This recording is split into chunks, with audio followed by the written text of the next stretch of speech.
All right. Okay. So we're talking about we'll start to talk about the genome-independent reconstruction. So both cufflinks and the scripture, they are the genome guided reconstruction. Okay. And the challenges of those two algorithms in general is the first one is depends on the correct read to reference alignment. And we always assume it's correct, but we know that for the RNA sequencing, to make the correct alignment is not a trivial issue. And the second one is transcripts encoded by adjacent loci can overlap and thus can be wrongly fused to form a chimeric transcript. So if there's two genes that are really close to each other, and there are actually two genes, sometimes based on different approaches, you may think they are the same gene, part of the same gene. That is problematic. And sometimes that we always assume that when you do the RNA sequencing, you know which sample you are doing. But sometimes there's a potential contamination from other sources. And if you only run this based on the genome-guided approach, some of the rates, you always certainly have about 30 to 50% of rates is unmappable, regardless of how you try it. And they may from different sources. Some of them are really junk, and you don't want to know what they are. But sometimes it's because of contamination. And sometimes it becomes something more interesting, which is, for example, for some cancers, can be caused by virus infection. And those viruses, you won't really you will sequence those, but you won't really map it back to the reference genome, which happens to be the human, right? And then you're losing the biology part of it. So those are something that you want to consider. And so now we come to the genome-independent reconstruction, and they use reads directly build consensus transcripts. No alignment is required, meaning the first step of doing that is to do the assembly. Okay, how many of you heard about assembly, genome assembly? I expect all the School of Informatics students heard about that. I'm not saying know how to do it. Okay, and I'm sure that you heard about that. Basically, you don't have a reference genome, but you got many single pieces, and then you assemble back together without using the reference genome. It's great for species without a reference genome because you cannot do the alignment, and then that's the only solution that you can have. And there's many different tools that is available. I listed here, and but the one that is latest is called the Trinity, and I think I heard a lot of good words about that. There is also the bad part of it, which we will mention. And the Trinity is different from genome assembly. Okay. So Trinity, as I mentioned, it's a genome-independent reconstruction. So the first step we need to do is to do the transcriptome assembly. The transcriptome assembly is different from genome assembly, okay, in two ways. The first one is, for genome assembly, it's few but large connected sequence graphs you will get, okay. For the transcriptome assembly, it's numerous individual disconnected graphs. Because each RNA molecule is a graph. Okay, they are not very big, but they are a graph. If you've got 20,000 genes, you've got 100,000 isoforms, and that's the graph you are working on. And but for the genome, you just sequence the genome, and then you construct it. So they are big chunks, but not as many. Okay, so that's the major difference between the transcriptome assembly and genome assembly. For the Trinity, of course, you have three steps. The first one is they call the inchworm, which assemble rates into unique sequence of transcription contigs. I'll try my best to let you know what that means. The second, they call Chrysalis.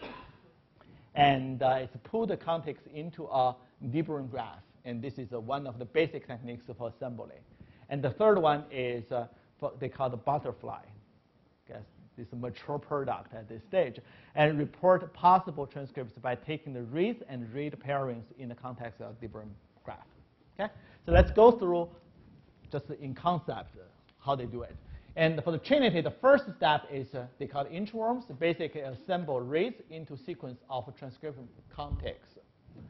Okay, so what they did is if you imagine how to do the assembly, you got to read 50 base pair, another read 50 base pair, 49 base pair of them overlapping with each other, and then it grow another one out, right?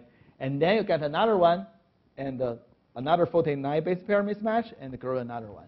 So that's hopefully that's the way that you do assembly. And we know it's impossible to do it because of it's computationally too expensive if you go through 30 million reads. And what they did is that they will construct a K-mer dictionary from the sequence reads. So they are not based on the original sequence reads. They are based on K-mers. K can be 25 base pair. It can be different numbers. We'll tell you how to do the selection for that. But the default value is a 25 base pair.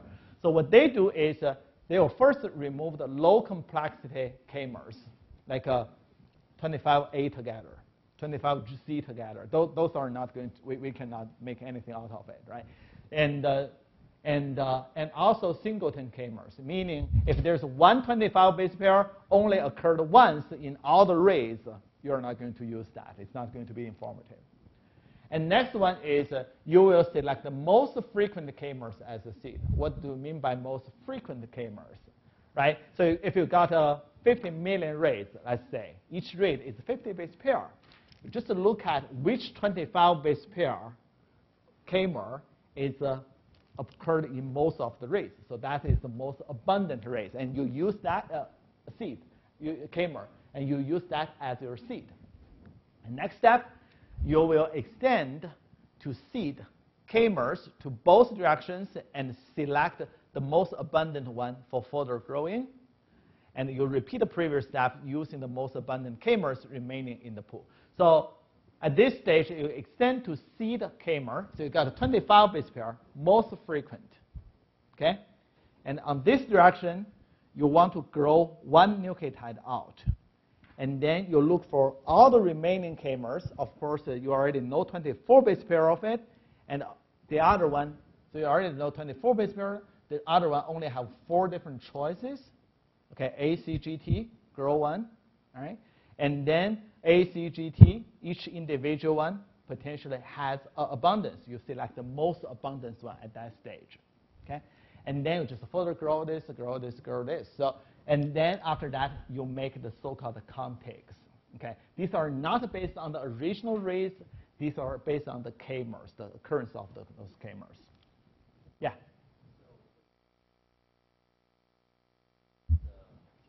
Right. Mm-hmm. Yeah. Mm-hmm. Oh, huge. We'll talk about the resource that is needed here. Okay. And the second stage they call it Chrysalis. And what happens is they want to cluster the minimum overlapping interworm contigs into sets of connected components and construct a complete deep brain graph for each component.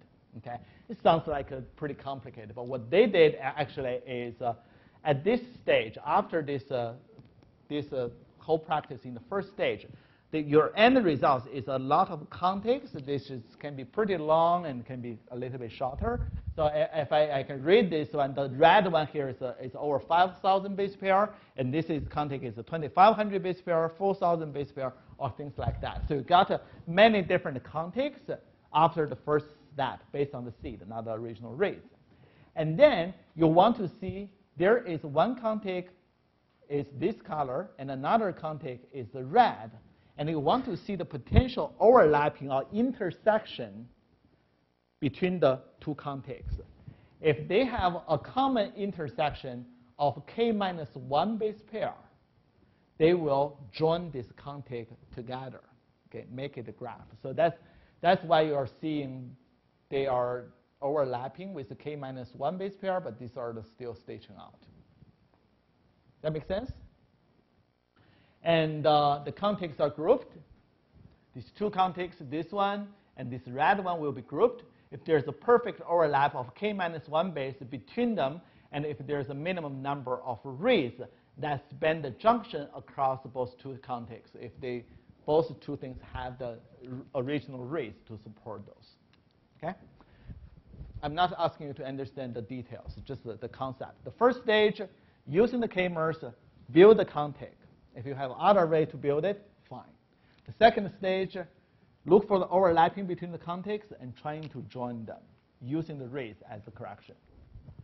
And you will build a deburring graph, and you assign the rays to the components which shares the largest number of k-mers. We'll not talk about that. And the third one is that stage is reconstruct the possible full-length linear transcripts by reconciling the individual graphs generated by the previous stage with the original rays and paired ends. So what that means is in the first stage, you only use k-mers. You generate the contigs. The second stage, you want to see the overlapping between contigs. And the third step is you want to use the original read information and to figure out the isoforms from this complicated graph. Okay? Is that okay? Is that really okay? I'm not going to test this, but I want to be honest. I don't understand assembly at all. So this is as far as I understand. The first stage, using the seed and join them together, make the contigs. And the second one is look for the overlapping of the two contigs. And the third stage is to using the original read to select the path, which potentially is the isoform itself. Yeah? Multiple seeds. They have very subtle requirements for a lot of different things. So I think for the biologists in the room, you won't never program it to make those happen, but you are interested in what's the performance of it. And they did two studies using this Trinity algorithm. The first one they studied as PUMB. And what they did is really, really, really deep. Okay, they used 154 million pairs of strand-specific 76 base pair arrays from 4 different conditions. And they said they were able to recover 91% of reference protein coding sequences. Remember, this is not a human or mouse. This is a PUMB. It's very small genome size. And they found out the signal they identified actually saturated at 50 million paired arrays. They did use 154 million, but actually 50 million will be enough. Okay? And but for us, we are more interested in higher species like mouse. And another practice is more realistic. They are using 52.6 million 76 base pair read pairs from mouse, like 6 mouse, and immune deficient and dendritic cells. And they were able to identify 54% of known mouse genes and with larger than 0.5 FPKM value. It's really, really good. Okay, it's really, really surprised me when they see the data. So they used about 53 million rays. As a normal experiment, we can get to that deep. And they were able to identify 54% of expressed genes using this approach. And it's really amazing, I think. Here's the resource that are needed. Okay? And Inchworm, the first stage to make those contigs, as you mentioned, how many reads we have to go through, is very memory hungry. Ideally, 1 gig of RAM per 1 million rays. Okay? So which means if you are working on 50 million rays, you need at least 50 gigabytes of memory. We're talking about memory, not hard drive, okay? Memory. And they said we regularly run Trinity on our Dell 256 gigabits RAM, 20-core, 2-core server, right? For smaller labs, usually we don't have it. We know our university has a server that has 0.5 terabytes of RAM, but you can never get into the queue. Or you can get into it, you can never get to run because so many people are using it. And, but the point is, it's really resource hungry. The challenge of doing genome-independent method is distinguish sequencing errors from variation is sometimes problematic. So because we know that these sequencers, they will make a mistake. Once they make a mistake, when we build a contigs, we can have trouble with that. And because we have to extend those things. If there's one mispair, really consistent mismatches, and it will cause the graph diverge to someplace else. Okay? And single nucleotide variations introduce branch points in the graph that increase the complexity, and it may cause a problem on the assembled context. And finding the optimal balance between sensitivity and graph capacity is important. So there's some guideline here. A smaller seed size selection. So we know the default, I mentioned the default is a 25 base pair. And if a smaller K selection, that means a larger number of low overlapping nodes, and it generates more complex graph.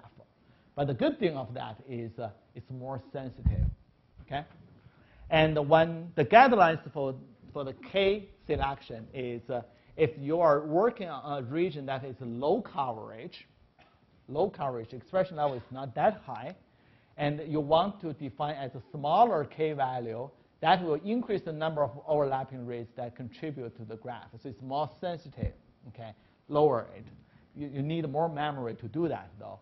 And for the higher coverage region, and which means larger K, and you do not need to be too sensitive because the data is already have enough support, and then you need to reduce the graph complexity. At that point, you want to pick a larger case. Okay? These are just some general guidelines.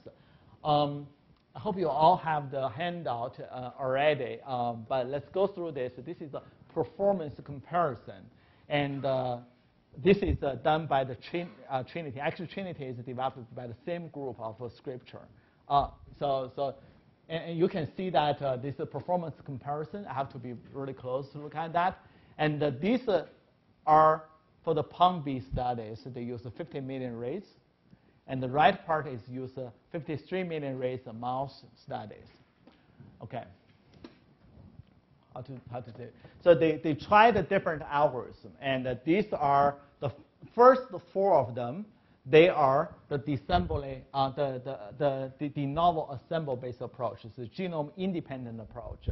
And this is the Trinity. The 4th bar is the Trinity. And this is the SOAP, which is developed by the Beijing Genome Institute.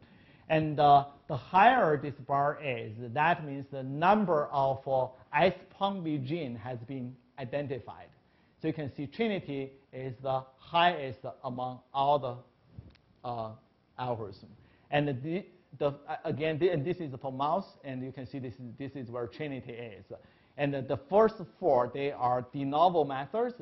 The second 2, the next 2, the last 2, they are the cufflinks and Scripture. They are basically based on certain level of genome information already. So you can see for the mouse, 53 million rates, the Trinity, the performance in terms of the sensitivity, identify the number of mouse genes can be as high as the genome-guided approach already. And this is, I know it's pretty small. I don't know how to make it bigger, though. X here is a unique X introns that has been identified. And the Y is the correct ones, the introns, the reference introns that has been identified. So you want to see that the higher the value is, the more introns has been recovered. So you can see Trinity is always on top of everybody else. And the X here is kind of tells you if it goes to very, very big, that means you generate a lot of false positives. You generate many introns that are not really documented in the reference genome. So you can see that that Scripture it's not surprising, and we mentioned that Scripture is trying to maximizing the sensitivity without taking care of too much on the specificity. That means the Scripture, although it's recovered most of the transcripts, but it's really on the cost of generating a lot of false positives. And X here is the isoforms they identified. That make sense?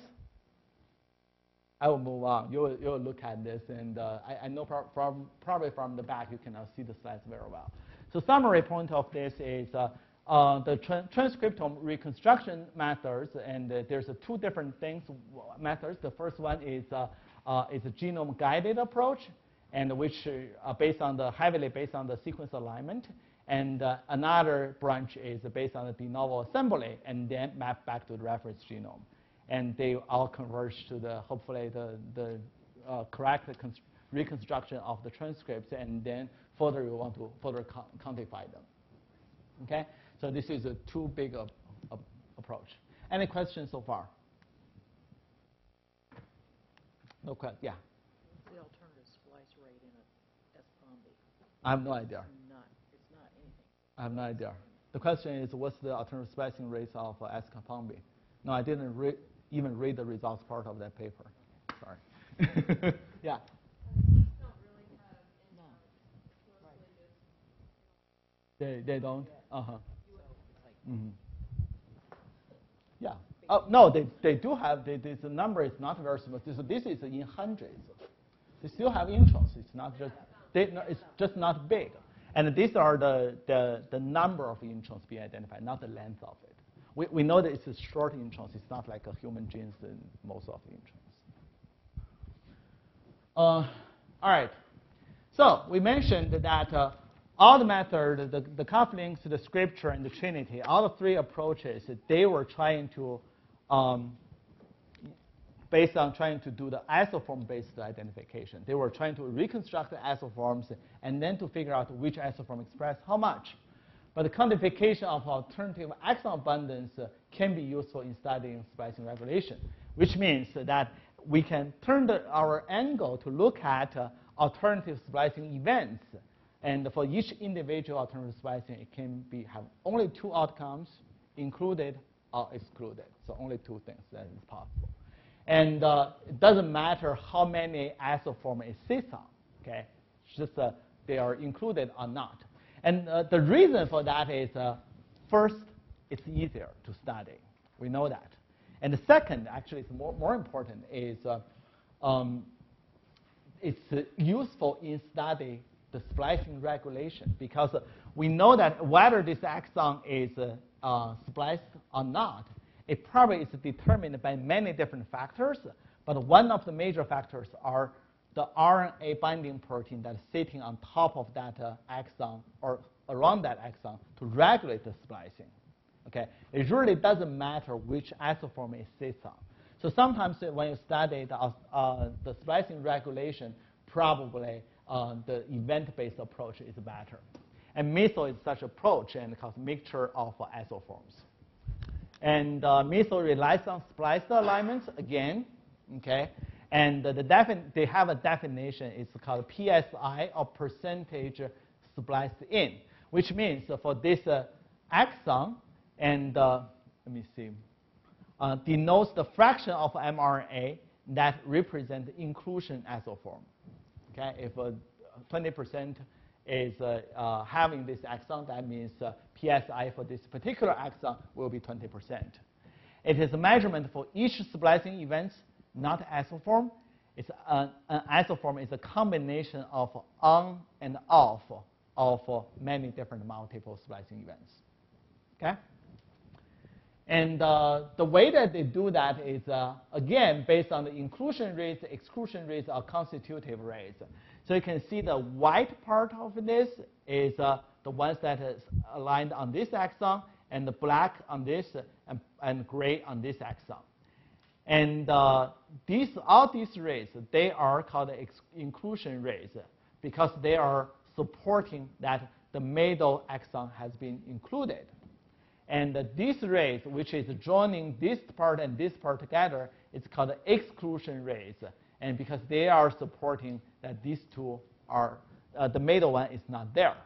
And there's also, these rates are called constitutive rates. We know that. And without going through any deep mathematical formulation, that there's a crude estimation of this alternative splicing. It's a relative density between the inclusion rates and exclusion rates. So if we see more inclusion than exclusion, or the other way around, that will give you your indication what's the percentage of the isoforms that has this this exon in there. So constitutive rates appear in both isoforms, the constitutive rates in both isoforms, so they are less informative. Okay, so this crude estimation is not using the constitutive rates at all. They only use the ones that either support inclusion or exclusion.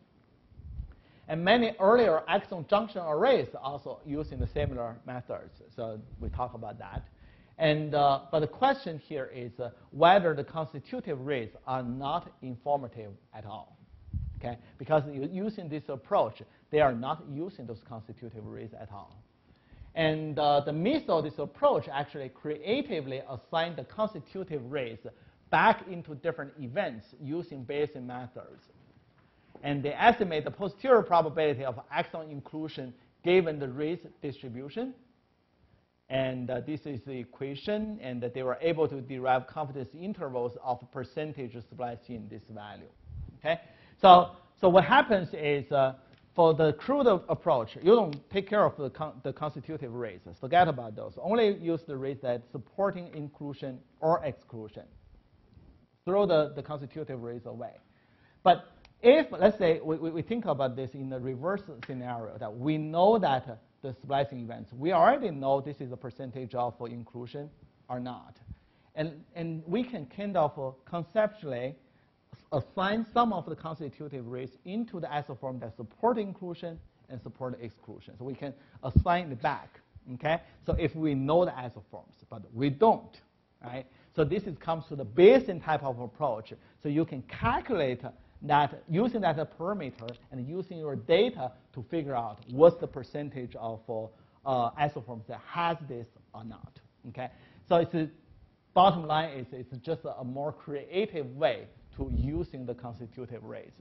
Let's see the results, okay? So you can see that performance based on the simulated data, so we know the answers, and PSI is based on unbiased estimation. So you can see that they clearly that they when they do the simulation, they designed like a half inclusion, half exclusion. Okay, the black bar here are the confidence interval for just the crude estimation, meaning that you don't using the constitutive rates at all. So you can see that at this one, for example, at this sequencing depth, you really don't know how much. So your algorithm tell you it's anywhere from 30% to 70% of inclusion. So your confidence interval is a big range.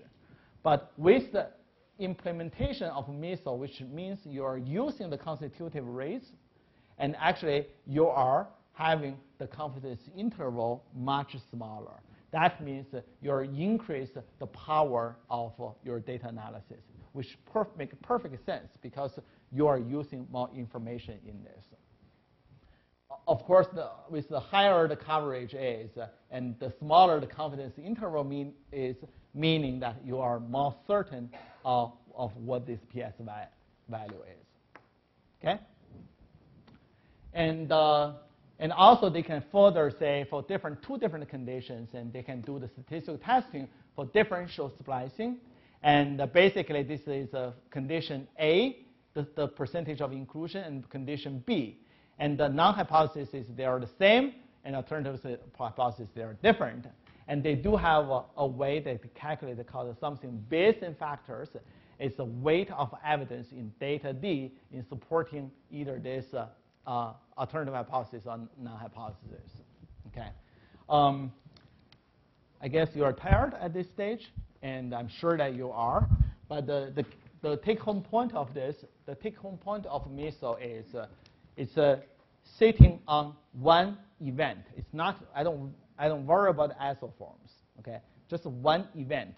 What's the percentage of inclusion in all the transcripts in my sample? Okay, and that's what you are focusing on. The information you are using is beyond the ones supporting exon inclusion and exclusion. You also use the constitutive rates, which you use the Bayesian approach to assign it back. And that increases your statistical power. So that's why your confidence interval is becoming smaller. And that is the only take-home message I want you to have for this MISO results. Okay? All right? So I think so far we have already gone through, in terms of alternative splicing, we have already gone through all the popular methodologies. So I guess the point here is to give you a starting point when you read papers, you know what's going on there. Okay? Let's move on to the gene fusion. Any questions on the alternative splicing? No? All right, let's move on.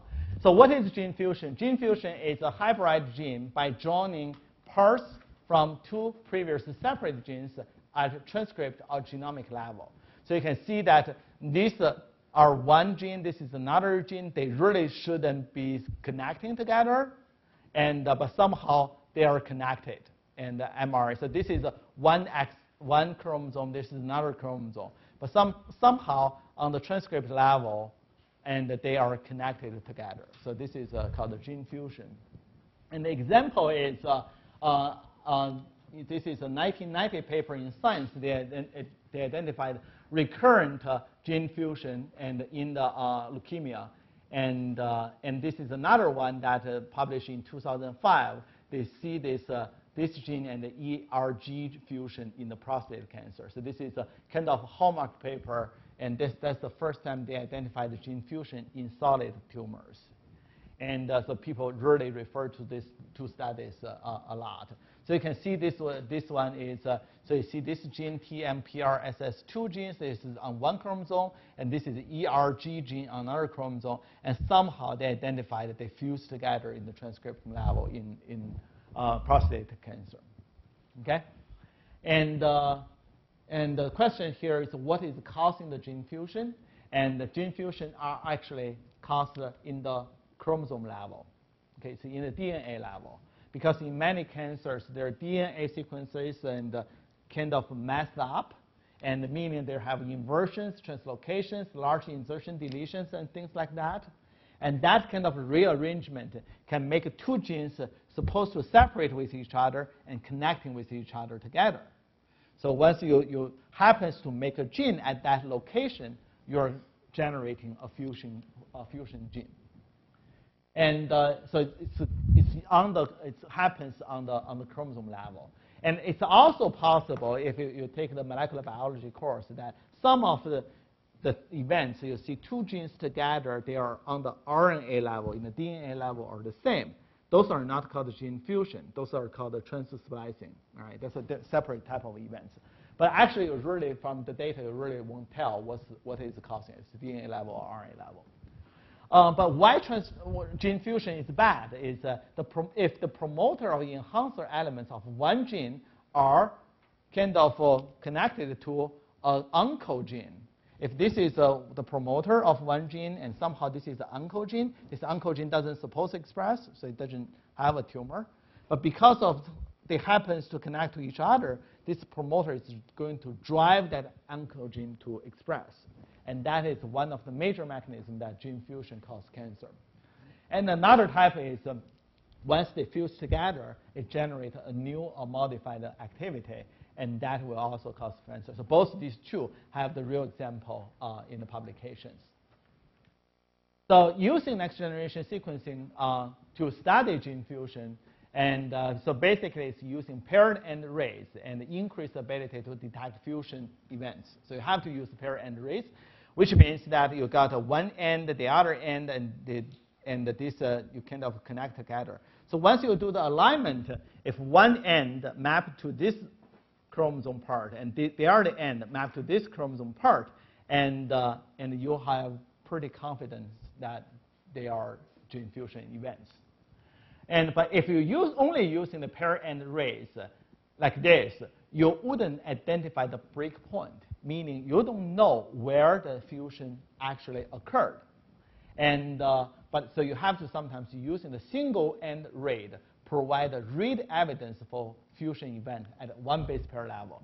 So meaning that for these arrays, so you can have one end on this arm, the other end on this arm. So this is so you not only identify the gene fusion, but also you know exactly where the gene fusion occurred. And the regular alignment will miss the fusion events, regardless of how smart you are, how smart the algorithms are. They will miss the gene fusion events because the large gaps or sometimes two ends on a different chromosome. And analysis strategy is the first one is a de novo assembly type of approach, right? Trinity will be working, and because you really don't care, and then you generate those transcripts, and eventually you can identify the gene fusion. And the pair-end-based approaches, there's many different approaches recently published, and there's an improved alignment-based approach. And the red ones are the ones I'm going to talk about. Don't worry about that. Some of them are only have one slide, so it's only based on the concept. And but if you look at the year of these papers were published, almost all of them are this year. So this is still a very active developing area in terms of bioinformatics analysis. And I think we are expecting something even better is coming. So it's not there yet. The first two I want to speak a few words about is called Diffuse. And it's published in the PLOS Computational Biology. And they use the pair-end arrays. So what they do is, this is nothing math. It's just a strategy to do that. What they do is they will do the alignment, regular alignment, on both two ends. These are using the pair-end arrays. And then you will figure out that these are connecting together, these are connecting together. But these arrays are called disconcordant clusters. So meaning that if this is a concordant, that means they have to be on the same chromosome, or the two ends, they are pretty close to each other because of pair-end approach. However, if they are on a different chromosome, and they are called disconcordant arrays. And when they form clusters, it's called disconcordant clusters. Okay? And this is the way that they calculate disconcordance, and also based on the read length. I'm not going to go detail. And they also will discard the ones that is less frequent in the observation. So they only keep this. This is the first step. The second step is they kind of know, because of the two ends, they kind of know potentially this part and this part they connect together. And then they can further look for other unmapped pairs.